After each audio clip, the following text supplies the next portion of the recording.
Gani Waranang, hello, this is East Kimberley Bulletin with Davina Toby Wright.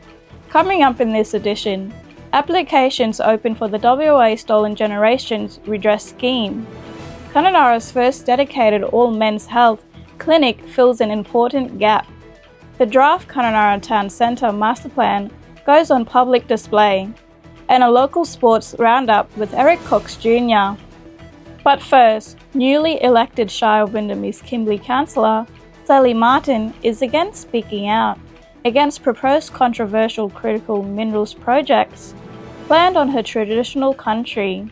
As we've previously reported, Darwin-based resources company Taiwan Limited has been granted a license to potentially develop Australia's first fluorite mine.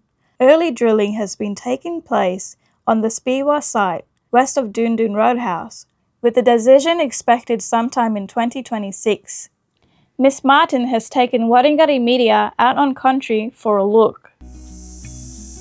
So I'm here today beside the Dunna River, and this is the waterhole where my family always come out to visit and have a family outing, and we call this place Sad Rock. So today I brought Waringarri media out to show them what Speewah Valley looks like. Well, we met at the roadhouse, Dinner Roadhouse, and then we drove to the community, the only access in to come out here. So as we're driving through, we pull up at a few places, just show them a few locations that are significant to our people. Then from there we drove out to the jump up, gave them a very quick glance of what country looks like from on top of the jump up and how significant it is and how beautiful. It's a place that I'm always in awe of. It's tranquility, you know, it's a place of peace. And then from there we kept on driving northeast in Speewah till we came to a river not far from a campground. We used to set camp up as a family for many years, only to find now that we no longer have access to that piece of area, or bit of area, where we've always gone out to camp with the family. We drove around the other side of the campground just to show Waringarri media the river. It's now the mine site and they've taken it over, and as you can see it's right beside the river, and the river flows all the way down to the Ord.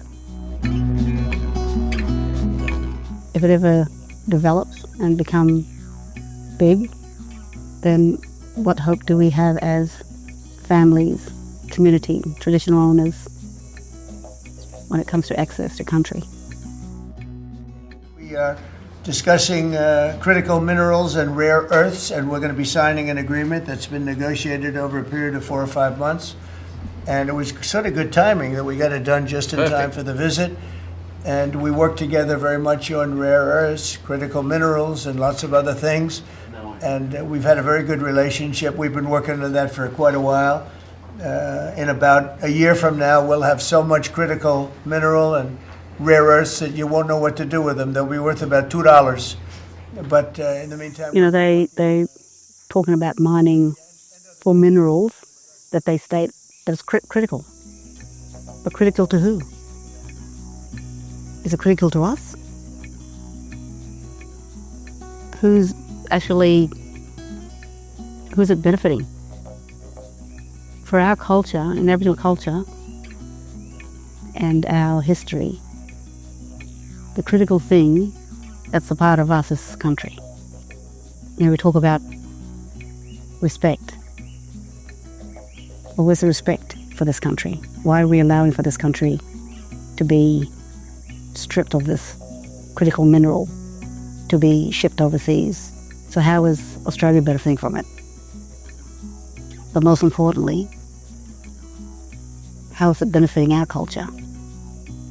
So when they talk about critical, to me, country is critical. And country in its natural state is critical. And as far as I know too, I understand, you know, with what's been happening in the Pilbara, them taking all the iron ore and gas and just totally mess with country. Do we really want to see that happening here? Do we really want this country here to be stripped of this critical mineral from this critical country? You know, we're gonna look. Sorry.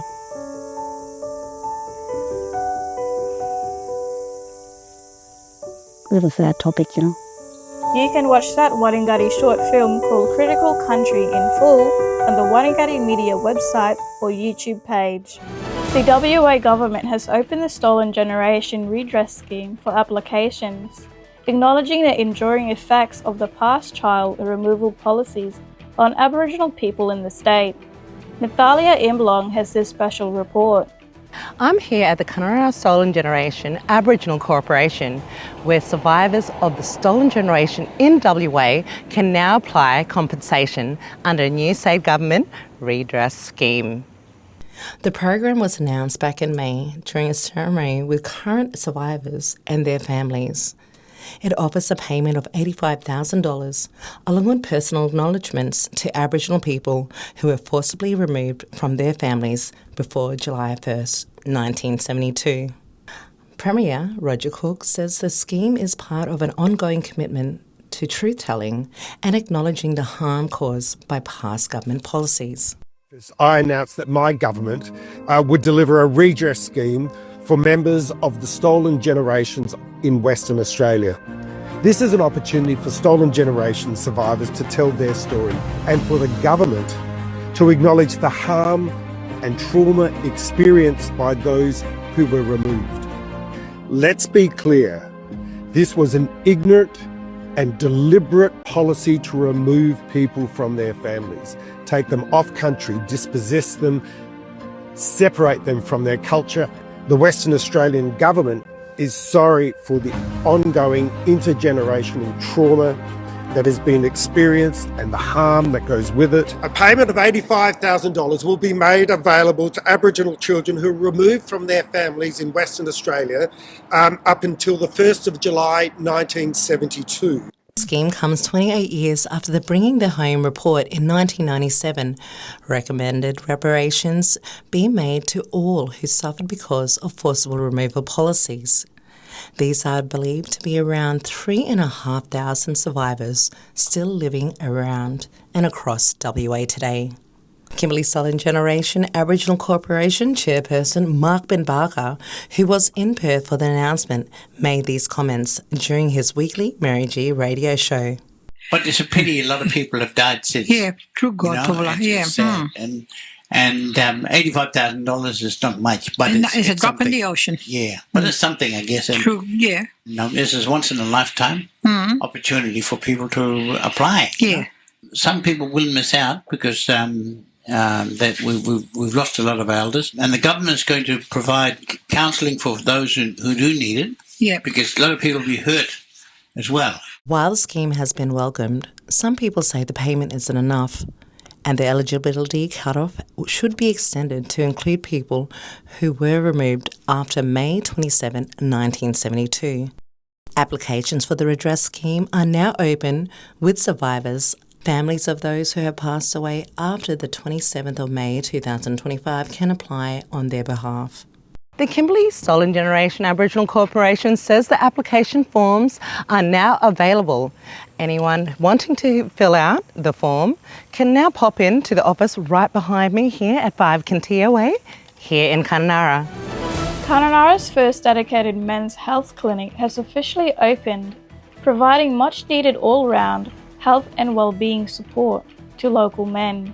The Ord Valley Aboriginal Health Service has been working on the project for many years, finally opening the Men's Wellbeing Hub this week at 9 Conkerberry Drive in Kununurra. The multi-purpose facility is a meeting place for men to hang out, but also be a part of community leadership and education programs, as well as getting important medical and other specialist health support. OVA CEO Mary Baird says the service is much needed. Our hub is needed because we needed to provide men with a culturally safe space. We see the data that shows that men aren't, willing to come and access health, we needed to provide a safe space where men can come and get the help that they need.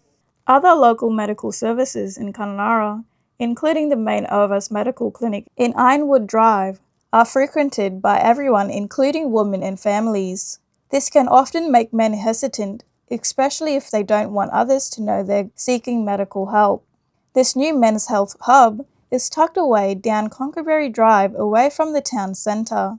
It has dedicated doctors' rooms with one part-time doctor initially consulting from the location. It also has a quiet casual meeting room for one-to-one counselling consultations, hangout spaces and a kitchen.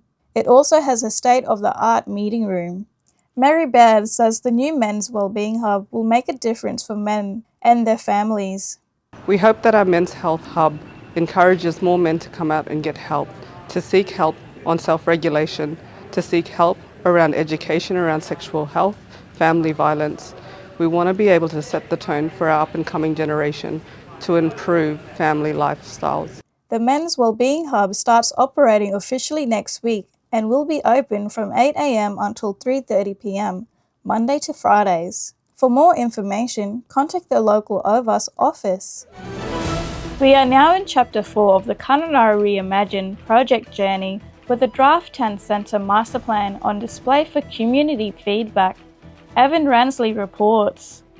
This chapter is all about the heart of Kununurra, the town centre, shaped by extensive feedback from locals over this year. Well, a new round of forums have just been held, with the project consultants returning to walk locals through the draft master plan. So today we are going to be talking and focusing mainly on the town centre. Two things to call out in terms of the last survey's feedback. It was some feedback around the town square. So this is opposite, this is the current Coles and Coles car park. There's a car park here and a toilet block that's not being used at the moment. What we're planning to do there is to close that parking down and to turn that into a really vibrant community space. So there'll be opportunities for gathering and for activities and events.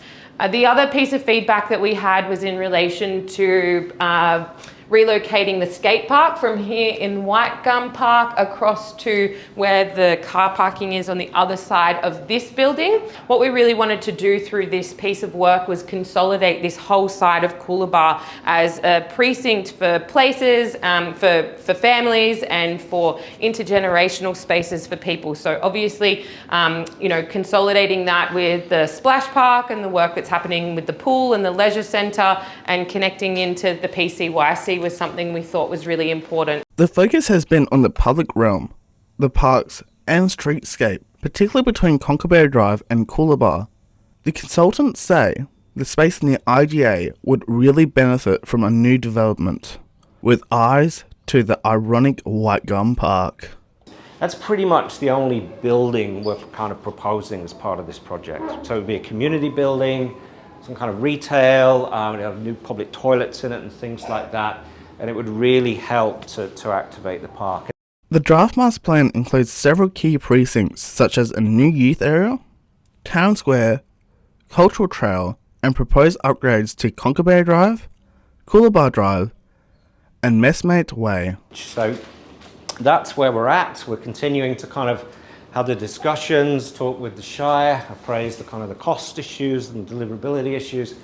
But in terms of an aspiration and a vision for the town centre, we feel like largely this is on the right track. Next week, the community hub will be open for locals to drop in and view the plans. A short survey will also be released so the community can share their priorities and feedback, so keep an eye out for that. Looking ahead, planning for the foreshore precincts from Swim Beach through to the rodeo grounds will continue during the first half of 2026. For more information, drop into the community hub or visit yourkununurra.com.au. It's time for local sport with Eric Cox Jr. Thanks, Davina.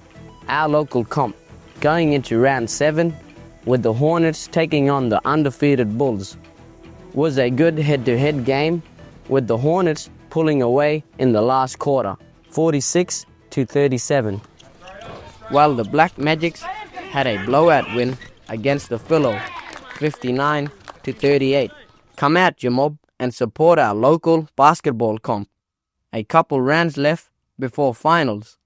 King of the Kimberleys returns after 4 years and still is a great basketball competition. I played for my cousin's team, Invaders. We went good throughout the comp and won the first finals, but fell short in the next finals to make the granny. The Warriors had a bye and the Magics jumped seats to first after a big win, while the Bulls dropped second.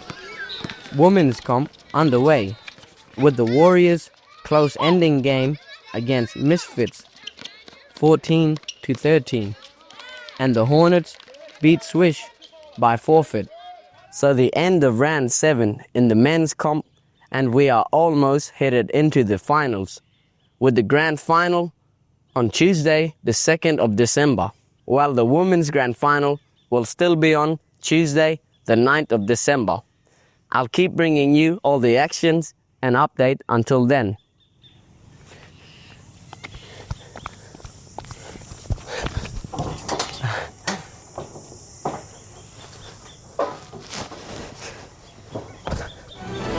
Thanks, Eric. Well, that ends East Kimberley Bulletin with me, Davina Toby Wright. We hope you've enjoyed it. Please remember to share with your family and friends. If you have a story you think we should follow up, please email us at news@waringarrimedia.org.au. Thanks for joining us. Wishing you a great weekend.